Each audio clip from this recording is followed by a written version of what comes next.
Welcome. In this video I will show you what to do if your TELEFUNKEN TV isn't turning on.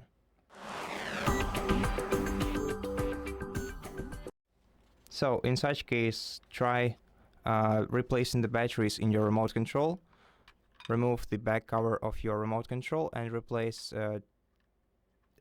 your batteries with a new pair of 3A batteries, and then try turning on your TV once again.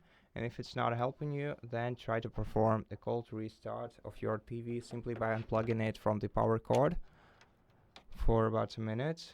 Also try, if you can, try plugging in other devices into the same power outlet that you used for your TV, or even better, if you try connecting your TV to another power cord, so we can outrule the possibility of your power outlet malfunctioning or not delivering enough power to your TV, basically.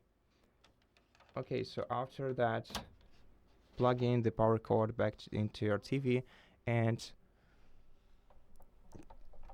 since we still have the possibility that the TV remote control is not charged, try turning on your TV by pressing the power button. Now in my case it's located on the left edge of the TV right here.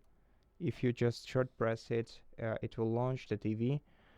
However, it is not universal for every TELEFUNKEN model.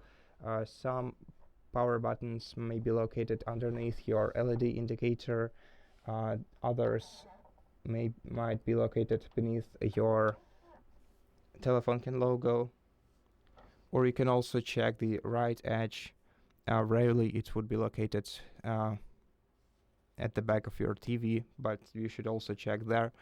After that, also make sure that you have the proper source selected. You can select the source by pressing the source button on your remote control. Of course, we'll only be able to do that once we replace the batteries in the remote control. And select the appropriate source for your TV from this list. If you don't see your source, you can go to the home dashboard, then navigate to sources, select sources settings, and make sure that your source is enabled. And that's pretty much it. So thank you so much for watching this video. If it helped you, please consider subscribing to our channel, leave us a like in the comment below, and I'll see you in the next one.